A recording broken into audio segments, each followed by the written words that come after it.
Hello, my wonderful viewers, and welcome to another episode of Betty Adams Overanalyzes. Today we're going to take a look at chapter 66 of Kaiju number 8. And boy, did Matsumoto have a plot twist for us today. This is not just a plot twist, it is a genre twist. Something bigger than just taking the plot in a different direction. But this will be the spoiler-free review. I'll try hard to keep it that way. If you don't want to hear anything, you can go down to the link below the video and check out my book, Humans Are Weird. I have the data, a collection of short stories of human absurdity. Now, Kaiju number 8, chapter 66. The main bulk of this chapter is just an amazing testimony to how good Matsumoto is at visual storytelling. You have a character whose primary defining characteristic, at least in active combat, has been fluidity of movement. And in this chapter, we get to see a different style of movement in that character. The character suddenly assumes a completely different bearing. And it's the same character, the same body, following precisely in the same levels of physicality, but it's a completely different fighting style. And this really takes me back to my days taking Kung Fu, and Sifu Bronson said that he was going to he did not teach a style. He was very, very strict about this. We weren't learning his style. He had his own style. He was going to teach us a vocabulary of movement. He was going to give us a toolbox full of tools. Each move, which was scientifically and historically based on exactly what the human body was capable of, is going to be a word in our vocabulary. And Kung Fu was the grammar that we were going to use to apply those words, but we were each to develop our own style, because that's the only way to do it. And in this, we learned that this character has learned a combat technique. And we've seen this character fight many times before, but we've never seen any direct line between this combat technique, which we've also seen before. And I, for one, did not suspect at all that this combat technique was something that this character had trained in, because this character's style is so contrary to what that combat technique appears to be. But then this character sits down and explains it exactly the same way Sifu Bronson did. Not exactly the same way, but definitely using the same concepts. Now, the character does use the word style, but that might just be a loose meaning of the definition. It's a collection of movements based on long-standing kaiju combat maneuvers. So you have that same concept where this one character took this basic set of movements that works because of how the human body works and applied it in his combat until he had developed his own distinct style. And I think this is just a good place to mention, whenever we see characters in training and one character gets a massive upper hand on the other one, we see something that's very much a part of martial arts in training. The character who's in the headlock or in the grapple will tap out and immediately be released. And I just really, really appreciate the fact that Matsumoto takes the time to put those little details in there, because it is very important to tap out when you're being overwhelmed.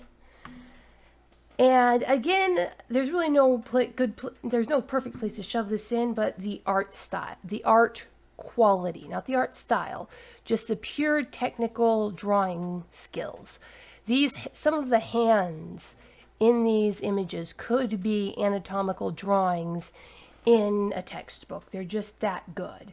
And just the way that Matsumoto draws dynamically, the motions, every single image looks like it's moving. And it looks like it's moving so much that you can even tell when the characters are moving differently than they have normally up to the story. All right, now it's time to wrap up this review. And I'm going to do it in much the same way Matsumoto did, by recognizing the massive twist that Matsumoto drops in the story. Now, this isn't just a plot twist. This isn't just taking the plot in another direction. Matsumoto takes the story itself and the very genre of the story into a completely different direction. I've mentioned this before, how skilled Matsumoto is at interweaving complex mythological figures and mythological elements into his story. We've all seen by now that Kaiju number 8 is extremely solid on the science. The weapons have blowback. The existence of that amazing tiger, which has a lot of symbology mythologically in the Japanese culture, is based on the fact that Mina's canon equal and opposite forces. The very laws of Newtonian laws of physics. When Mina's cannon lets out a blast that can absolutely core a massive kaiju, it has a reverse option. Now, weapons can be designed to minimize that, but you can never eliminate it. The Tommy gun, the famous American gangster weapon, when it was initially used, was almost useless because of the reverse forces that were acting on the gun. The bullets would just fly off in every direction, and almost none of them would hit their target. And it wasn't until they learned to modify the muzzle to redirect the gases that they were able to get a machine gun that actually had any accuracy at all. And Matsumoto incorporated all of that physics and all of that science into his weapons. And when you have such a scientifically articulate manga, there is a tendency for it not to be as mythologically articulate. But Matsumoto is quite the Renaissance man and is bringing in these mythological elements. And so, without giving any spoilers, if you took a look at the final pages or the next to final pages of this manga, you would be hard-pressed to determine that it came from a more science fiction genre than a mythological genre. In fact, if you look at the pages 26 and 27, that sort of double half-page spread, that this could be any manga set in any era for the past 2,000 years, essentially. While it's clearly still a fighting manga, you'd be really, really hard-pressed to guess which genre of fighting manga it comes from. And this, again, just leads me back to how great of a storyteller Matsumoto is. Matsumoto understands the limit of a Shonen Jump battle manga and is working within them, not subverting them, but working within them to give us these massive surprise plot twists. Because as we were going into this chapter, I was thinking, okay, we got three options here. This is either going to be the beginning of the training arc between Kafka and Vice Captain Hoshina, or we're going to jump back to Reno and see how he's developing his suit, or we're going to go over to the other two rookies, the military guy and the industry psychon, to see how they're doing.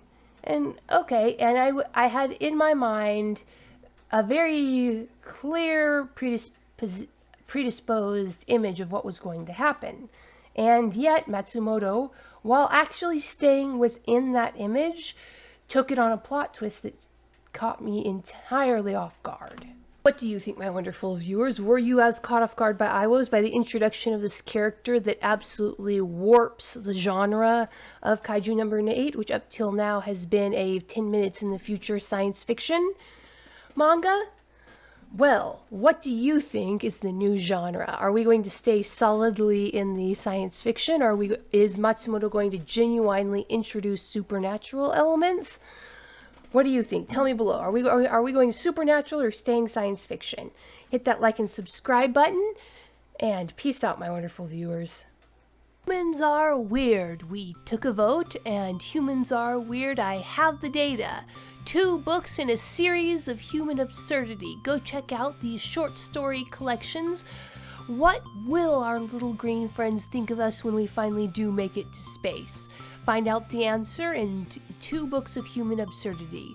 Humans are weird, we took a vote, and Humans are weird, I have the data. Available on Amazon, Barnes & Noble, Kobo, and Google Play.